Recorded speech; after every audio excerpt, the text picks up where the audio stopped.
Hey everyone, welcome back to the We the Patriots podcast. Today our guest is Patrice, who is a fellow rising entrepreneur and is establishing a very powerful presence on social media. She's definitely one of the most ambitious people that I've personally ever met, and I'm confident that she's well on her way to building an empire.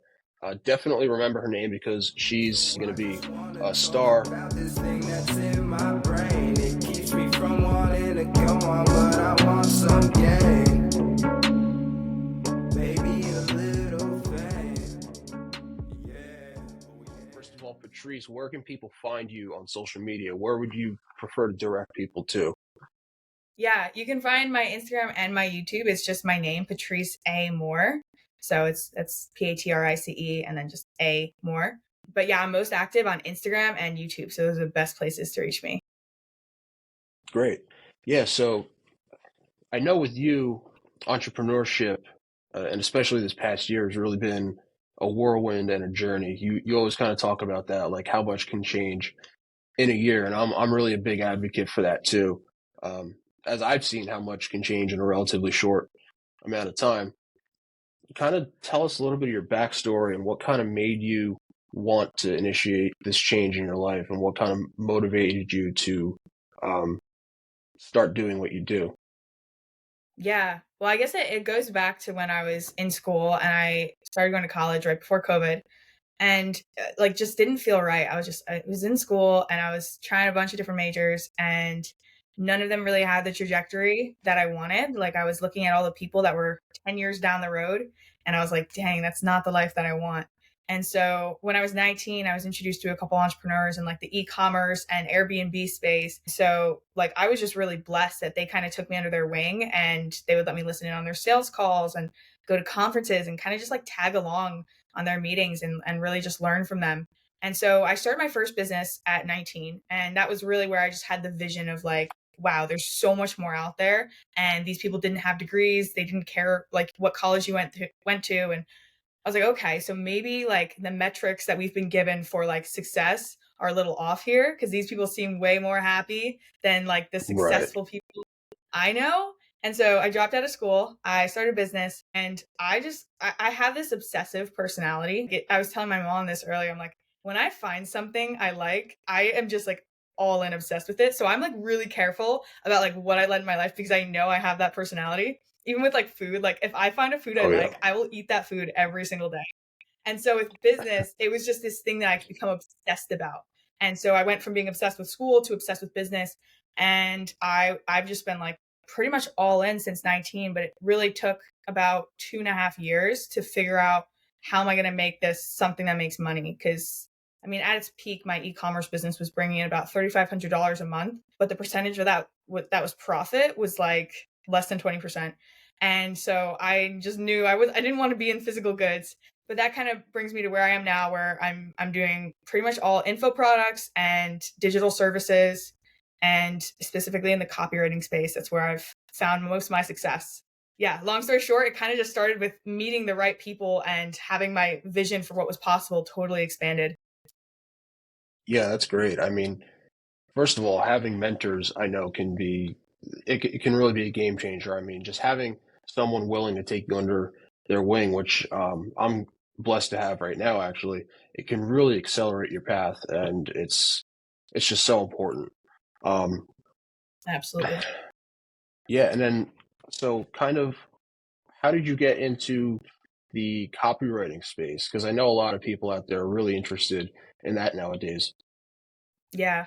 Yeah, it's funny because like I didn't even know it was such a trend until after I'd started making money in that space. And now I'm like seeing all these YouTube videos and these reels and these ads. I'm like, wow, like I didn't see any of these before I started. And I probably wouldn't have started if I had. So I think I'm thankful for that. But yeah, it started with I quit my job. And at the same time, I was just trying to make money online. So I was doing social media marketing and I had landed one client for an $800 retainer, which I did the math time when I pitched that to her, it sounded like a lot of money, but I would have been making less than minimum wage with all the hours I would have had to put into that. And so I realized really quickly that was not going to be the route. I was not going to be editing people's content. I value my time too much to do that. And so I joined this mastermind, which I think is also like kind of an important point because what you were talking about with the mentorship, it's so helpful.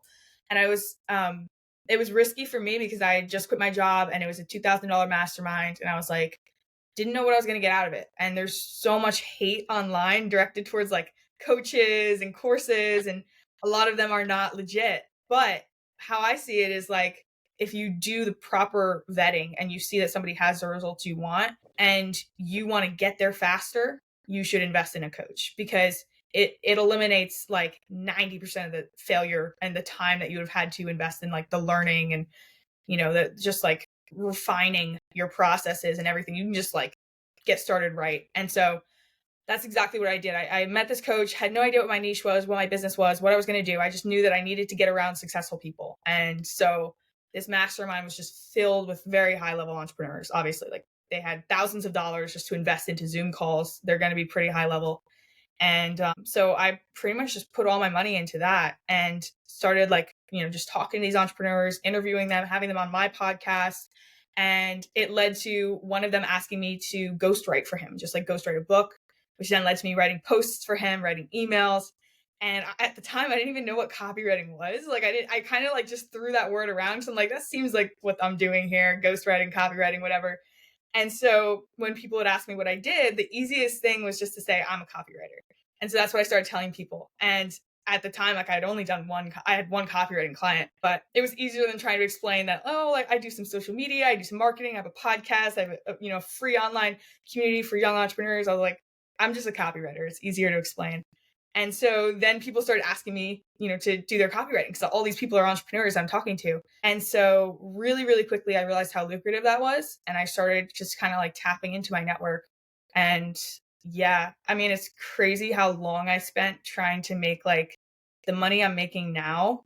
Like I was texting the first lady that ever introduced me to entrepreneurship, because she's not really my mentor anymore, but I still am friends with her. But I was like, it's crazy, the goals that we used to think were like so far out there. Like I'm there. I did that like in a couple months. And so it's wild how fast things can change when you get into the right, vehicle in the right market, and you find that need that like, it's actually really valuable. Then you can charge high ticket. Did it pause? It did pause. We're good. We'll edit it out. So you were talking about how important it is to just find a niche that you're passionate for, and find a need in the market for you to kind of make up for that lack of demand, or supply rather. So I think to that point, we were talking about it. We touched on it earlier too. A coach could be so important in getting you past that hump and really accelerating your success. And you're right in that there is a lot of hate online for coaches and courses. And I think, a lot of it is justified. And you said it perfectly. There has to be a good vetting process for someone or a potential client of a coach to have. But what would you say, or what have you personally used as kind of like your vetting process for some of your mentors, or what made you like get a good feeling about the coach you ultimately went with that got you success? Because I think I think that could help a lot of people. I think you have to look at why they're coaching. For example, if I was just teaching people how to be a copywriter and I wasn't copywriting, then maybe there's a flaw with like copywriting. Because if copywriting is so lucrative, why would I be coaching it instead of doing it? Right. And I was talking to somebody Right. about that yesterday. Because like I have students, I coach people on copywriting, but that is second priority. And I mean, I can charge $3,500 for one client that just wants me to write their emails and their captions. And that's every month. $3,500. So you only need a few clients to, hit that 10K mark. Whereas, students, I'm not charging them $3. So, and it's almost like more valuable, honestly, the coaching, but yet I charge so much less for it, because it's just like the goal is to see other people take advantage of that. And then also outsourcing my own, like I have an excess of copywriting clients at this point now. So I'm like, okay, let me like build an agency or something at this point. But I think looking at why a coach is coaching, and is it because the coaching is more lucrative, or is it because they want to share the message, or is there, some kind of like business integration where they need to, hand you clients or something like that? I think that's important, because there's a lot of coaches that did something once and then they decide to teach it instead of do it, because it's probably easier to coach it. So I think finding out their motivation for coaching is really, really huge. And then, yeah, it ties right into like, are they actually doing the thing that they're teaching you? Like, I wouldn't want to learn from a coach that's not actively doing what it is that they're teaching. So like, I mean, I know there's a lot of people like they'll, get into real estate or whatever. They have a few successful flips, and then all of a sudden they just start a course and they're teaching how to, wholesale or how to flip or whatever.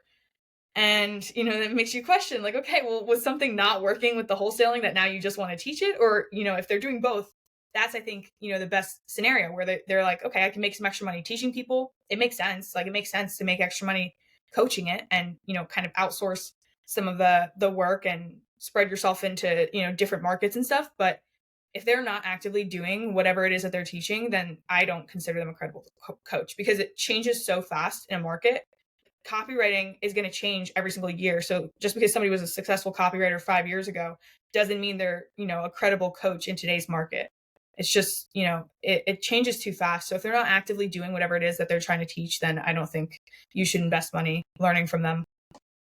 But Yeah, yeah. no, I agree. That's definitely a big thing too. I think personally, you have to, I mean, kind of along that point, you have to take a look at kind of what they did with, themselves, their career. You have to take a look at their portfolio or lack Mhm. thereof. And I mean, I think that tells you most of what you need to know right there. I mean, the great Richard Cooper says, right, one, criticism will usually always come from beneath, not really above. At least constructive criticism will usually come from people who are usually in a better position than you. But also, would you trade your life for that of the critic? That's always something that's kind of helped me deal with adversity and failure and non-productive criticism up to this point for me. I guess for you, and we've talked about this a lot in the past, couple of months, doubters, haters, those who want you to fail, right? There's no shortage of those. They may even be within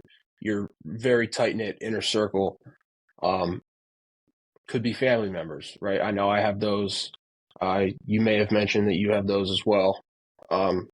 What kind of keeps you motivated, and what kind of helps you put that to the side, right? And not get hurt from it and not let it kind of detach you from your mission? Because I know for me personally, especially if, negativity comes from somebody who I really trust or really love, it can really hurt if they don't see or agree with your mission. So, I mean, what's kind of your strategy with that? Yeah, that's such a great question.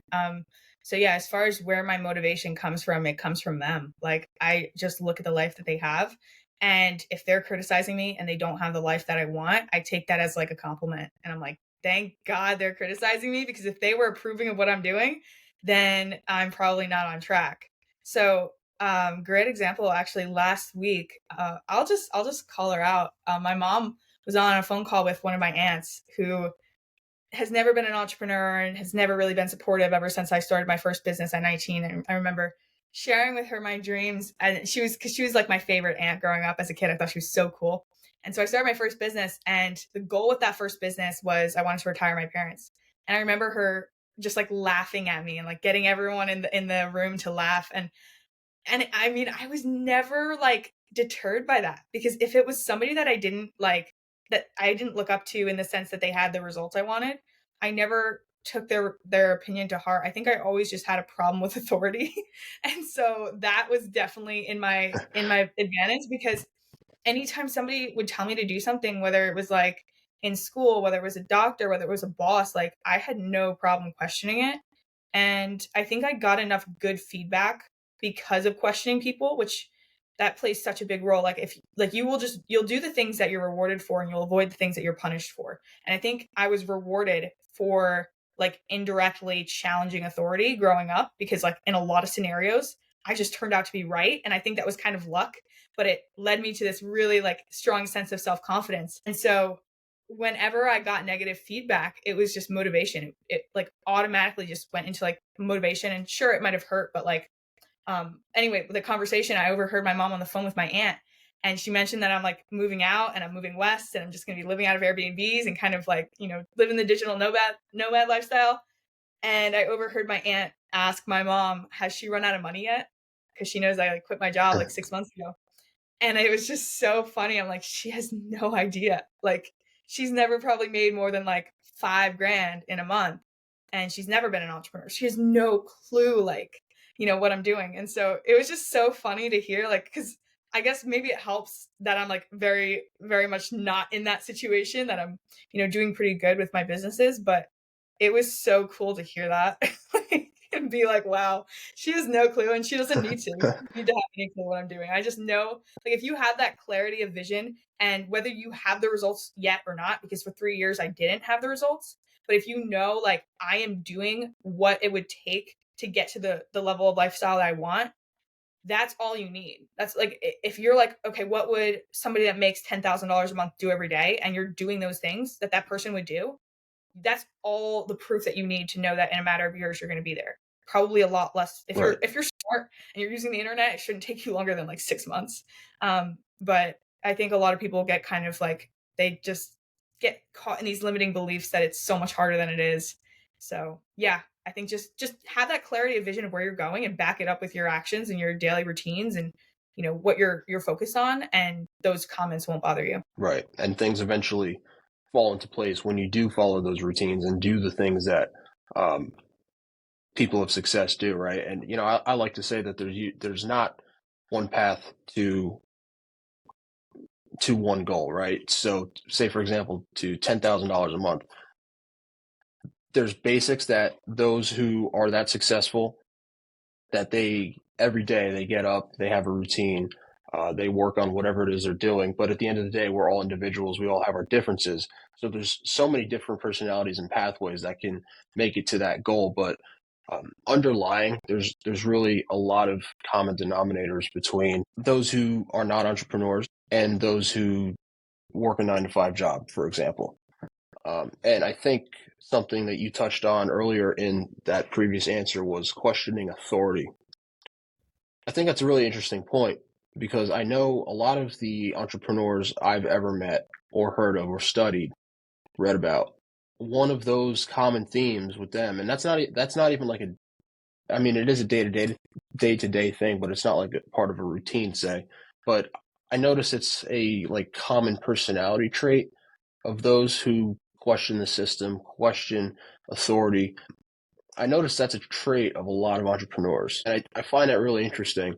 So I personally, I have a lot of that in myself too. That's something I always did. I always, maybe not a problem with it, but I would always question everything, question authority all the time. You mentioned, right, you're going to be punished for what you're not going to do what you're punished for. So a lot of the times I was punished for questioning authority, particularly in school. Oh, I think it cut out for a second. I don't want to say it totally deterred me. It did. Yeah, just like the last 30 seconds. It cut out after you were Oof. bringing up a statement about being punished, and then it cut out. All right. Well, we'll see.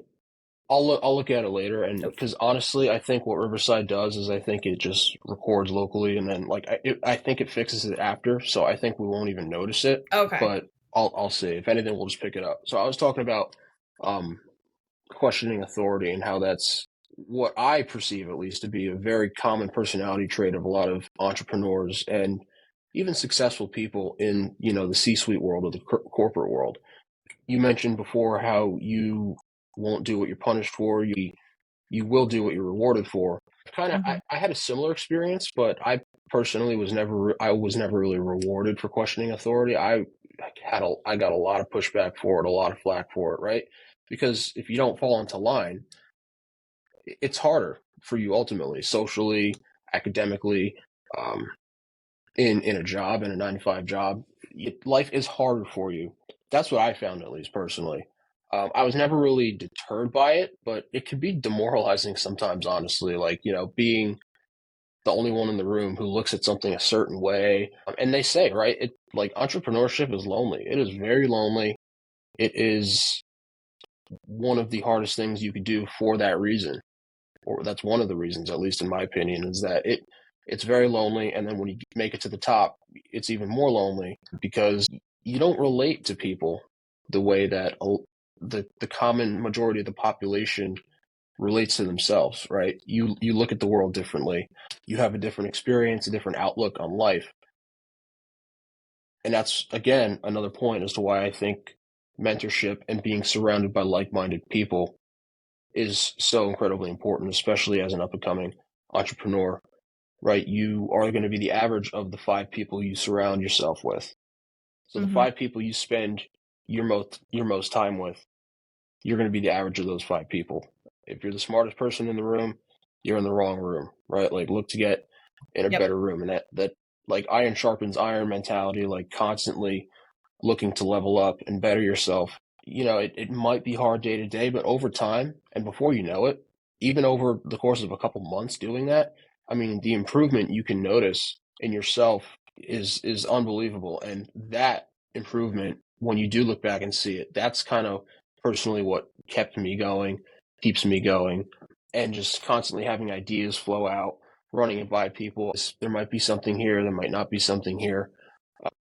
But as long as you're, like you said, you're sticking to what successful people do and you're constantly looking to better yourself and surrounding yourself with the people who will do that, I personally think things will ultimately fall into place for you. And like Yeah. you said, right, with the internet nowadays, and if you're smart, if you have brains, you're gonna make it happen. And it shouldn't take a crazy amount of time, right? Like people did this. There were entrepreneurs all throughout human history, right? People made it to the very top Yeah. without the internet. They just did it by bartering and trading and hunting and gathering or whatever they did. So, I mean, with the resources we have now, there's just so many opportunities that, some people are almost like overwhelmed by how many possibilities and how many paths there are to wealth and a life of luxury. For you, I guess my question would be, kind of made you think that copywriting or the other ideas that I know we've talked about previously that you have that you may want to pursue? How do you kind of sort through your ideas, not get overwhelmed by all of the creativity that comes with the brain of an entrepreneur? Because I know we could be very scatterbrained. I personally am very scatterbrained. Um, I'm constantly flowing ideas in and out, running them by people. So what do you kind of do to keep focus on what you know is working for you? Or how do you sift through ideas and kind of pick which one you want to pursue and try out? I think it paused. Can you hear me? Yeah, I got you loud and clear. Are you kidding? Just how do Yeah, I no, like that's sift fine. through Just ideas? answer what you heard. Yeah, Okay. just answer what you heard basically. Yeah, I would say that's like probably second to like the fear of failure. That's probably the biggest problem most entrepreneurs like have is this shiny object syndrome. And gosh, there's so many great like analogies I could use, but that was definitely something I struggled with for like a long time in between like quitting my one business and then like getting into this. What I did was I was just like irrespective of the fact that I didn't know what I wanted to do, I knew I needed to be around people that were successful. And so that's why I was going to conferences. I was joining masterminds. I was investing into myself. And I was just like, I had the podcast. So I was like, I had a few people tell me actually, like, if you just keep interviewing this level and this caliber of people, you're going to find something that works. And I was like, yeah, I think that's what I'm going to do. I'm just, if the podcast doesn't take off, it's going to lead to something else. And that's exactly what happened. And because I just kept surrounding myself with people that were like way more successful than me, like exactly what you said, surround yourself with people that like level you up. It was inevitable that like something was going to come in front of me. And I think when you're getting started, you have to try a lot of different things. You kind of have to go against that, like focus on one thing because you don't have anything to focus on yet. So it's like, try a bunch, take every opportunity that comes in front of you, say yes. Like my first copywriting client, I remember I was just in a mastermind with him and he messaged me. He was like, hey, are you a good writer? And he could have asked me like any question. I would have said yes. He could have asked me if I knew how to code. He could have asked me like if I knew how to build the Empire State Building. I would have said yes because he was like a multimillionaire and he was asking me if I could do something. I'm like, there's nothing I can't learn from a YouTube video. So I said yes. And I'm a decent writer, but I'm not by any means. I had no idea how to write copy. So that's like that's different than regular writing. But I did that. I learned how to do it. And the best way to learn is just to do something. So I think like to stay focused, you really have to figure out one, the things that you enjoy, two, the things that make money, and then three, like the opportunities that are actually in front of you, and then kind of like find that like connection between all three of those things. And I think it takes like trying a lot of different things. And then once you find that one thing that is lucrative, doesn't have to be the last thing. I'm not going to be a copywriter 10 years from now, guarantee you. Like that's just what's making money right now. It's allowing me to go and make a ton of connections out west. It's already led me to some really, really cool jobs that I'm working on. I mean, I have clients like they're worth over $10 million. They're running like these massive online tech companies, and I've got clients with clothing brands and like all these different spaces.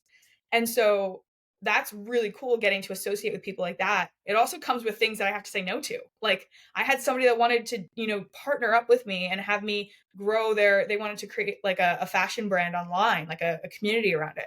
And they wanted to do it like a split and like literally give me 30% equity. And I was like, no, it's not in line with what's making me money right now. It's not in line with what I want to do long term. And those are the two things that I filter. It either has to get me closer to the long term mission. So like defining that is step one, define your mission. And then two, what makes you money? Because they have to coincide. You have to be able to make a profit because that's going to allow you to actually make an influence. And my mission is to create an alternative to college and help more kids get into business and skip the whole like college debt phase. So like copywriting isn't directly tied to that, but the community I'm building around it is, and the connections I'm making that are going to get me into more spaces where I can reach kids and where I can reach, ambitious people and help them get started in business. That's definitely getting me closer to the mission. And then it's also helping me have more economic freedom, which is just always good in accomplishing anything. I think that's sort of like the litmus test that I put an idea through is like, is it in line with what I'm currently doing? Is it making me money? And is it in line with the long-term vision? Yeah, that's really good. As you kind of get more narrow and zoom in kind of on what your goal is, then do you find it more easy to say no to some of those things that come up that may not be so relevant to what you're looking to do? Or like you were saying before, right? When that mastermind messaged you, hey, are you a good writer? But you mentioned how you would have said yes to anything he would have asked you. Now that you're in this position, if say you get another mastermind to, for example, say, hey, can you code? Would you find it easier to say no to an opportunity like that? Because I personally find it really hard to say no to opportunities. And I know opportunities usually come in bunches too. You either get a bunch of them at once or you're like, what happened? Like, where is everything? So, I don't like to say no to opportunities, but because they're always great to learn from. But do you find it now it's a little easier for you to kind of say no to some of those opportunities that come up? Absolutely, yeah, because you get clearer and clearer on like what you're trying to accomplish. So if somebody reached out to me and they're like, great example, somebody recently reached out to me and asked if I would ghostwrite their book. And so I'm in the process of pricing that out for them. I had no idea how much, but like the lowest people charge for ghostwriting is like 18 grand. And so I'm in the process of like potentially pitching that to them, but it's not like so in line with my goals that like I would do it for like where other things I might be like, okay, I could do this for like 15 grand or 10 grand or something because it's going to be like a great experience, whatever. And while this would be a good experience, I'm not going to do it if it's not lucrative. I think that's the biggest test right now is like, is this making me money? Because I know how much my time is worth now. Like I was talking to a mentor of mine. I was like, he was giving me an example. I was asking him how I should price the book. And he's like, well, if it's going to take you 100 hours, for example, to write the book, how many sales calls could you take in 100 hours? You could take 100. What's your average close rate? Let's say it's 40 or 50%. And if you're closing each person at a grand, potentially more, I mean, my copywriting clients are a lot more than a grand. That's 40 grand minimum that you're missing out on. And I was like, dang. Yeah, that's a lot of money. So it's like doing Right, those compared kind of to like the tests. even large But if 18, somebody which asked me if I sounds could like be in line with a my very lucrative opportunity on the top. Mhm. Yeah. Yeah, I mean, 18 grand sounds like a very lucrative opportunity on the top too. But compared to 40, you're right. You have to be kind of smart and look and judge numbers like that too. And we were even talking before about different things, right? How you kind of, I think it was your first social media management client, right? You charged her an $800 retainer. And when you did the math, you were making less than minimum wage, right? So you can definitely, and I know I've done this too, where you can kind of be like spooned, for lack of a better word, by kind of like an upfront retainer price and kind of telling yourself, oh, I can get this done quickly. I can get this done. But then you really get into it and the amount of hours and thought that really go into it but by the time it's all said and done, you're right. You're making 50 cents an hour or something like that. So I mean, entrepreneurs do really need to value their time. And, like I was just saying, it's really hard for me personally to say no to opportunities.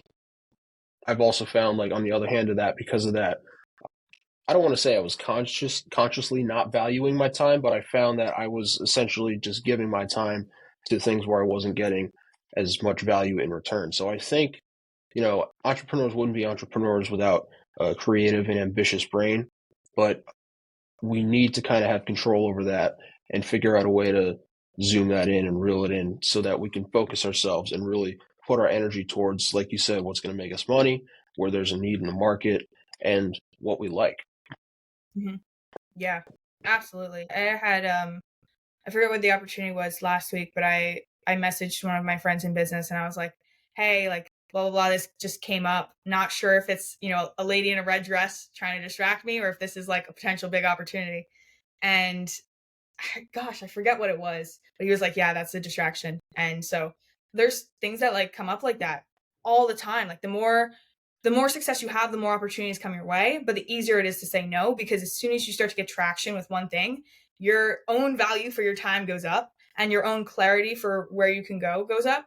And I think like I used to try and think on this like 10-year horizon, and I'm very good at gauging the trajectory I'm on and where that will leave me like down the road. And so I'm really good at being like, okay, I think I'm 1 degree off here. I need to pivot because 10 years down the road, we're going to be on different continents if I don't make this pivot or whatever.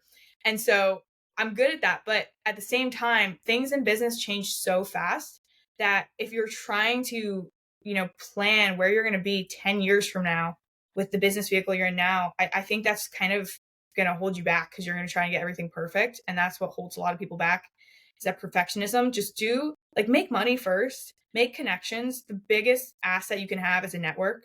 And so if you grow your network, you can create any type of a service that is beneficial to a business and become very lucrative very fast. That's how copywriting worked out so well for me. But at the same time, you want to be doing some kind of a service that's getting you into bigger and bigger rooms. It's getting you around bigger and bigger people. And like for me, copywriting does that because I'm leveling up the clients I work for. And I'm not just like writing copy for them. Like I'm building relationships. And that is one thing that you've got to learn in business is like, it's not transactional. Like if you treat it just like a transaction, all you do like is create a job for yourself. You're going to keep doing that and you're probably never going to level up. But if you treat it like this network and you're building relationships and you're adding value, you're constantly going to have bigger and bigger opportunities come your way. And it's just about like being vertically aligned. So making sure every single opportunity is just like fully like in tune with all the other opportunities that you want to build and that mission that you want to, realize. And I think that's like the best litmus test. Like, is this aligned with what I'm doing right now? Does it, help me? And obviously there's going to be some opportunities, like for me, e-commerce, where you have to be like, this is not what I want to do. And so then you completely pivot. But I think generally like people would be so much more successful if they just went all in with what was right in front of them instead of trying to like find the best opportunity. It doesn't exist. There's no best opportunity. There's better opportunities. But ultimately, the people that win are just the people that go all in. Kind of like moving out west and not knowing how long you're going to be there for, right? It's crazy that it's already, I'm not even there yet. And the fact that I'm going to be there in like a week or so has already opened up like all these random opportunities just because I've like told people I'm going to be there. And it's like blowing my mind right now. I'm like, I'm not even there yet. And it's like crazy the different things that are like in front of me. But it's again like really filtering like, okay, what is in line with what I'm doing now? But yeah, going all in, putting your back against the wall, at least for me. Like I quit my job and I was just like, okay, I have to make this work. But I knew enough about business that like I was like, I will make it work. I'm not going to go back to a job. I will never work a job again. And I knew as soon as I quit, I was never going to go back. So I was like, I'm putting my back against the wall.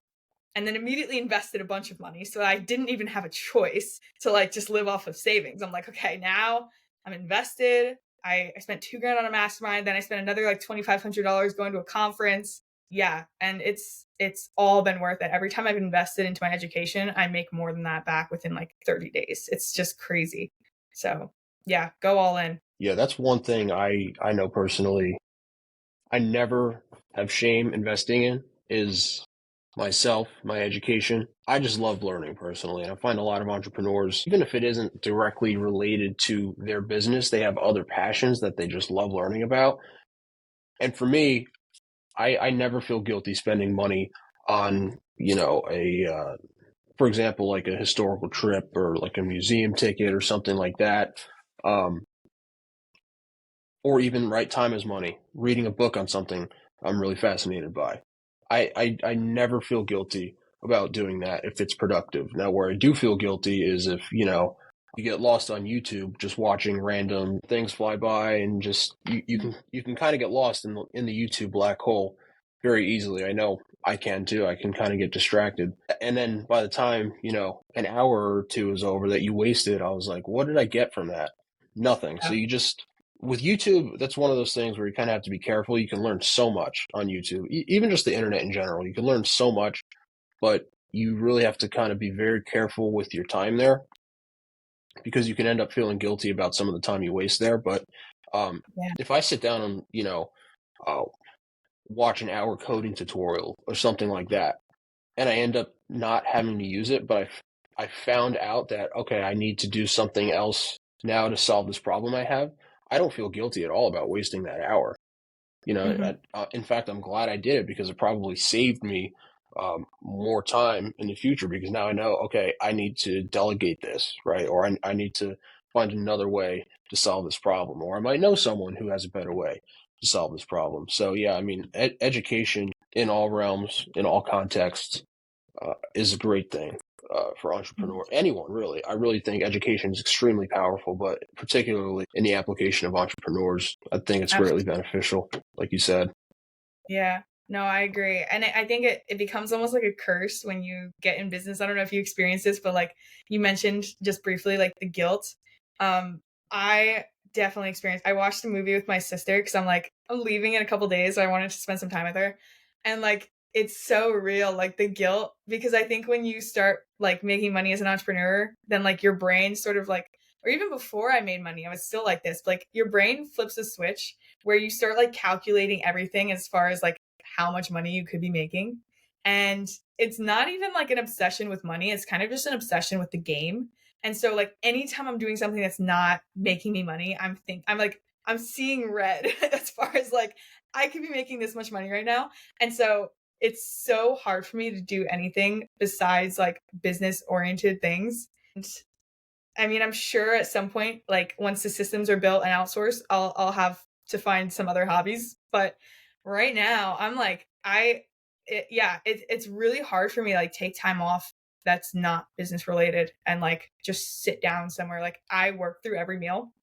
I work from like 8 a.m. to usually like 12 a.m. I don't know how many hours that is, but I just like I can't just like go and chill on a beach or something. And I wouldn't want to, unless I feel like I've earned it, which is like, I think a really good, like that can be a really good motivating factor is like, okay, like you want to spend time with your family, get up early, get whatever needs to be done, be more efficient with your time. Like that's definitely something I can do. I think is probably be more efficient and get more done in like the time that I'm working.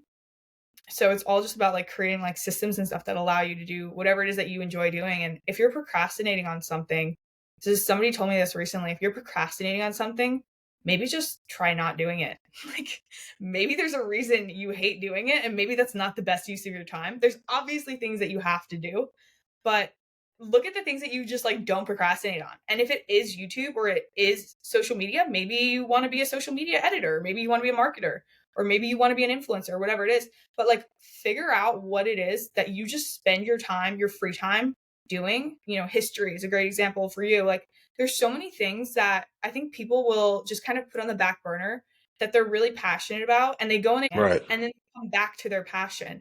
It's like just go, like it's harder to make something that's maybe more on the like artistic side or less like just like less in like the normal income brackets. But like if you find a way to monetize your passion, sure it'll take longer at the start, but like you're Right. gonna probably live an extra 2 decades just because of the quality of life that you're gonna create for yourself. And like Absolutely. there's I think there's like three categories of people. There's people that like can have no tolerance for doing things that they hate. and they just like cannot do them. I like one of my mentors is like that. He will just outsource it immediately if he doesn't like doing it. And then there's people that like enjoy doing those things that other people hate. Like maybe they enjoy, studying for a test or whatever. They like that. And then there's people that can just do the things that they hate. They still hate the monotonous work, but they can force themselves to do it. And I'm one of those people. And I remember I was talking to him and he's like, because he was under like the mindset that either you enjoy school or you hate school. And those are the only two people. And so I was like, well, I hated school, but I was still really good at it because I just forced myself to be. Right. He was like, okay, so this is like an anomaly in his like mindset. He's like, probably if you continue to like force yourself to do the things that you hate, you're going to die young. And just because you have that capacity doesn't mean you should do it. And so I think that kind of like rocked my world a little bit as far as like, okay, if I'm procrastinating on something, maybe I need to just figure out how to outsource that and not just force myself to do it. Because if you're forcing yourself to do something you hate every day of your life, like what is the point? It's not. Right. What is the point? What is the point of living? And you hear most people say they hate their job, right? They can do their job, but they're competent at their job, but they hate it. I think that's really important to distinguish, right, between those two kinds of people. Well, three kinds of people, really. And I myself, I was really good at school, but I hated it. I learned, sure, but did it fulfill me? No. I got stuff out of it, sure. Particularly earlier in college, right? I really made a jump educationally, especially with business and psychology and those sort of facets that help with marketing. But I think it's a very important skill and talent to force yourself to and to be able to do what you don't like to do at a high level, because sometimes you can't outsource. Sometimes you can't rely on anybody else, right? Sometimes you do have to get things done yourself, and it's a part of discipline, right? Doing things that you don't want to do. There's things every single day that we all force ourselves to do that we would rather not do, but we have to be careful with that as well as entrepreneurs, because like you said, that can really take wind out of your sail. It could potentially lead to burnout, which I know is kind of an interesting topic, but I really think we have to be careful with kind of how much we engage in that we don't want to do, because we want to feel rewarded. We want to feel fulfilled at the end of each day, right? And the only way to avoid burnout is to genuinely feel fulfilled with what you're doing, right? So, I mean, I think that's a really great point that your mentor brought up to you. Mm-hmm. Yeah. Yeah, he's like a professional outsourcer. He has zero patience for things that he does not enjoy. It's so funny. Like I ghostwrote wrote a book for him. He was my first client. And I remember like he would just send me like I would have questions for what I was gonna write. And he would just be like on a walk in the woods recording an audio because he couldn't be bothered to like type anything out or like take time out of his day. So he would just record an audio and I would just, transcribe it. But it just like kind of opened my mind to the fact that like in this day and age, you can outsource most things. And like you said, there's probably going to be a phase where you can't, like just getting started, you can't afford to outsource it. Like if you're not making money, but you can very quickly get to a point where like, even if you're making 5K a month, like you can outsource, like you can get a virtual assistant or, depending on what you're selling, get a DM setter or a salesperson or something. And whatever it is that you don't enjoy doing, just outsource that as fast as possible, because you're going to grow so much faster if you're doing the things that you genuinely love, because the people that are just in it for money are going to lose every time to the people that are in it because they love it. And so I think if you can just optimize for the things that you're passionate about, you'll outwork everyone else in the game. Yeah, like you were saying, optimize your time and be more efficient with your time. I know that's something I'm constantly working on too, and I've made great strides with that over the past year or two. And there's always room to improve that. No one's ever going to be perfect, but becoming more efficient with your time, I think, is a crucial step in running a successful business, several different ventures, even just trying to monetize your passion, right? Or with whatever you do in life. Being able to be efficient with your time is absolutely crucial. So I guess, we're at about 45 minutes here. So I guess the final thing I would ask you that I think our audience would really kind of get value out of is just what if someone's listening and they want to make that jump, what do you have to say to them? Yeah, find somebody that has the life that you want and do whatever it takes to get around them. They don't have to be like a multimillionaire. Find someone that's a couple steps ahead. I think that's often better to learn from someone that's closer to where you are, but a couple steps ahead. And if you can just associate yourself with people that have the life that you want, even if you don't know what your business is going to be, if you associate with people that have the life you want, it's inevitable that in probably less than a year, you're going to stumble across some kind of an opportunity. And if you're genuinely just trying to learn from people like I was, a lot of times those people are so appreciative of someone that's hungry to learn that they will put opportunities in front of you intentionally. And so just get around successful people. It's not hard. It's not hard with the internet. There is no excuse to not get around successful people. You can, if you are in the middle of Montana with no civilization near you, you can get on the internet, go onto like school.com or go onto one of these like entrepreneurial social medias and just get into groups, pay to get around people, go to conferences, go to local networking groups. That is where I've met just about every one of my clients. It was either a conference, it was an online networking group, or it was like a local networking group, in my city. And it's just like, it's all a networking game. It's all about who you know. So just get around people that have the life that you want. Cut it out there. All right. But I Okay. think I got most of your answer there, but I totally second that. Getting around the people you want to be like, we talked about it before, iron sharpens iron, is probably the most important step you could take. And from my experience, I totally second what Patrice just said. But I want to thank you, Patrice, for your time. I mean, this is perhaps one of the most valuable episodes I know we've ever done. I can't wait to get this edited and posted. I'll certainly let you know when it's all done. I'm sure your audience can get value from it as well. But yeah, thanks again for your time. I mean, this was great. Good luck in wherever you're going out west. I'm only going for a week. You're going for who knows how God knows. long. And I love it. Yeah, I love the desert. So, I mean, I wish you the best out there. Definitely stay in touch. If you need anything, let us know. And we will talk to you hopefully when you get back. I want to hear all about it. I'm sure our audience is going to want to hear all about it too. Heck yeah. Thank you for having me. This is actually the first podcast I've been on as a guest. So super fun. I appreciate Wow. it. Yeah. Yeah, no problem. All right. Thanks, everybody. I wanna be something, not nothing.